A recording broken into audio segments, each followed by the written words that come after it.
Hey there, this is Scrapping Like a Lady, and it's time to do another car video. What do we call these? Car vlogs? Anyways, I thought that I would do a video for people could get to know me. And so I'm going to do a series of videos just disclosing things that, about my life, about me. I've got my special baby right here, and he is so funny. He is so funny. I said to him, Logan, do I look old to you? And he said, how am I supposed to know that? Yeah, you'll always get the real answers from your children, won't you? They don't beat around the bush. But anyways, I had to run to my work right quick to pick up some a tubing. One of my machines stopped working, my laser machines, and so my husband, he fixes all of my stuff. Okay, Logan, do mommy a favor. That's what that noise is. It's this thing right here, this charm that I have. On the other video, I was like, take this off, baby, right here. Take that off of mommy's thing for me. 1 second. Because it's going click, click, click, click, click, click, click in mommy's videos. Okay, there. Just, yeah, put it right here. So anyways, I haven't done my Botox yet. Let me just put a little thing out there. You see this right here? This is the procerus muscle. It needs to be frozen, so girl got to get her Botox in. I mean, mind you, I'm right there. I can go in the refrigerator any moment and just fix my problem. But when I'm at work, I am focused on my patients, and I'm always running behind. Always, always, always. So that's just my MO. Late Lisa. So, and then I want to get the hell up out of there. And so I just forget to do my own stuff. I'm such a hypocrite. I'm like, people, don't neglect yourself. And then I neglect myself. Anyways, I'll get to it. And I just went to my facility, and I could have grabbed it and did my injections right then and there, or took it home with me. And I was like, my mind was thinking, you're not going straight home because it has to stay in the refrigerator. And so you're not going right home. Well, you better leave it, come and do it tomorrow or another day. So I guess that's what I'll have to do. But back to my life story, y'all. So I'm going to take you from my conception, not really conception, but my birth, to who I am right now. The bad woman I become. No, I'm just joking. Anyways, so, and I will do these on some whipping chats. I've got actually quite a few requests for some whipping chats. So I was like, what the hell is a whipping chat? And then it kind of came to me, hello, it's where you just shoot the crap while you're just doing your diamond dots, right, people? Am I right? If I'm not right, put it in the comments below. But, so I will do some of those as well. I think I have a fascinating life. I think I'm a fascinating person. And I listen to some people's stories, and their lives are not even that fascinating, but I listen anyways. So I was like, well, if they want to know about my life, who am I not to tell them? Some people say you should write a book, but I ain't got no time for that. So we're going to talk while we're rolling in Miss Lisa's car. So I have always been told a story about my birth, in bits and pieces from my cousin, my grandmothers, my mother, my dad, So I just wanted to really take in all of one person's account of the story. And my father died. My grandmothers are dead. And there's only 2 people.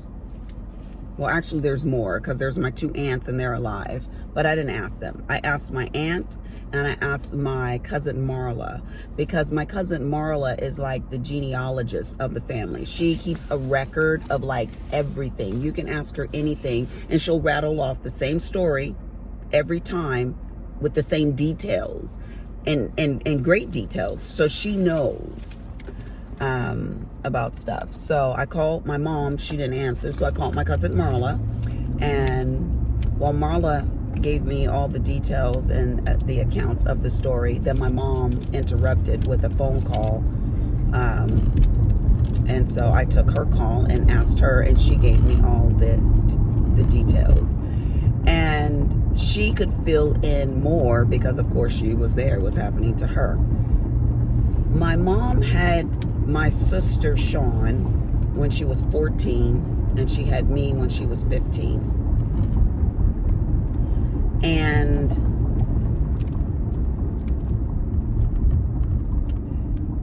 I was indeed born at home.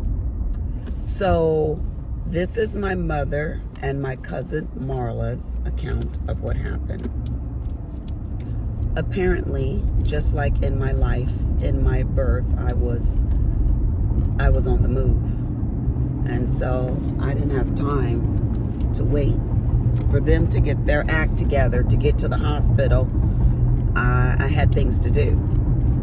And so being born and getting up out of there, I've always been independent. Oh gosh, I tickled myself. But I'm quite the independent person. So it just like, make haste. I got things to do. Get me up out of here. I'm done. I'm baked. I'm good. You know. So my mother had me at home. She could not, I guess, get to the hospital in time, but it sounds like she could have from the story. So let me just tell you the story. Like, shut up and just tell us the story. So she said she shared a room with my Aunt Sharisa, and she woke my Aunt Sharisa and told her that her stomach hurt, that she thought she was in labor. And my Aunt Teresa went and woke up my grandparents. And let me just give you a little let me back up just a little bit, because my grandmother Kelly, I look like her. I'm crazy like her. She was prettier than I am by far, but I really resemble her a lot. So my grandfather was very, very passive, very, very sweet, you know, just a bunch of smiles and lovely words is all I remember of him. Never ever said anything harsh to me. But my grandmother Kelly, her name was Caldonia, she ran the show. She ran the house like, yeah, if you wasn't listening to her, she would literally hit you with a frying pan. She did not play. So my mom acts like my grandfather. She's very, very kind, very sweet words, but she got a little cray-cray in her like my grandma Kelly did. But you won't see it very often because she's a very controlled woman. My grandma Kelly was not. So yeah, back to my birth story. So my grandmother had my Uncle Michael give up his room, and she put my mom in Uncle Michael's bed. And my mom asked my aunt where grandma was, and she said, oh, she's out there drinking her coffee. So my grandmother eventually came in and checked on my mom and delivered the baby right there and at home. That sounds like something my crazy grandmother would do. When I tell you the stories of Caldonia, which I will, I cannot leave out my stories of my grandparents, because they were on opposite ends of the religious spectrum. One was a devout Christian all her life, and the other one thought she was an actual witch. And I don't have to tell you which one that was. So, but yeah, I was born at home in the projects. And And I'm gonna be real with you guys. I won't paint a picture of a glorious anything or a terrible anything. I will just give you the facts about things, and you can say, oh, this person had a bad life, a good life. I don't really care what you say or what you think, because it is my life. It is what it is, you know. Some people don't like being honest because they don't like people knowing the bad parts about their lives, or, you know, they want to paint a rosy picture. Hey, it's your picture. You paint it any way you want. But my picture is going to be with honesty and truth. So I was born in the projects, and my grandparents on my dad's side and on my grandmother's side, both grandmothers apparently, were extremely poor, because you had to qualify to live in the projects, and you had to be poor. So, 1 second, baby. Let mommy finish her story, okay? You can go inside. Go on. Go inside. Okay. You don't have to wait for me. Okay. Don't talk to nobody. Yes, Mom. Okay. So, he's 21, but he's special. He's got the mentality of about a 12-year-old, so I have to be careful with him. That's why I told him that. But anyways, you had to qualify to get into the projects. Well, so I know that they both were very, very poor. And my one grandmother, my grandmother Shaw, my dad's mother, she was actually burned in a fire. And just her hands, she was sitting in the high chair, and she fell into the fireplace, and her hands burned. So when her parents wrapped her hands, they wrapped them like this, like fists. And so the only thing that moved freely was her thumbs, and her hands were like that. So she would take a knife and cut up a whole chicken and do everything with just her thumbs. She had, 8 children, and you would know that my grandmother was disabled. In fact, I never even thought of her as being disabled, because she did so much. She never acted like she was handicapped. So yeah. But my grandmother Kelly, they moved up rather quickly financially, and so they moved out of the projects and directly across the street into these townhomes, and then from that they bought a house, and so their lives just progressed in that manner. Whereas my grandmother, who was disabled, stayed in the projects to the day of her death. And I want to say that was like 50, 60 years she was there. So, oh Lord, that car was backing up. I thought he was going to hit me. He came so close.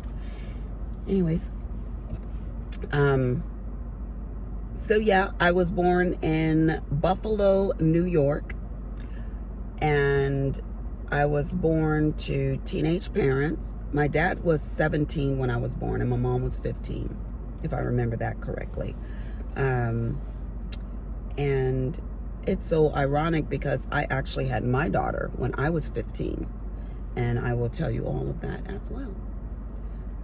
So that is just a little car vlog that I wanted to put out there for you guys today. I am going to be doing another unboxing of my Diamond Art Club, because, you know, I want to get all of the, well, I shouldn't say all, but a lot, or the ones that I like, of the Micah Jelena art from Diamond Art Club. I love those big eye people, you know, and they're all women so far, so I don't know if she's going to do any men, or, you know, but excuse me, got the hiccups right there. But I do plan on getting the ones that I like of her art. So I'm gonna go in, no, this is Joann's. I'm gonna go into Joann's right now and see if they have any of the kits that I do not have. And you know, we gotta put on these masks, people. Aren't you guys sick of wearing these masks? Are you sick of it? These are the ones that I wear. They are the Korean version of the N95s, and they are very comfortable. So if you're gonna wear them, these are the ones you should get. They are on Amazon. If you guys are interested, I will put a link to them, or I can add a link, I guess I should say, or just send it to you guys if you request it. But they are very comfortable. I can move. It doesn't break my skin out. And I can talk, and it's not really muffled or whatever. Some of the masks can be so restricting that you can't really talk freely. I don't feel like that with this one. So, but it gives you great coverage. Anyways, be blessed. And I will talk to you guys tonight, because I will be doing another video tonight. Bye-bye.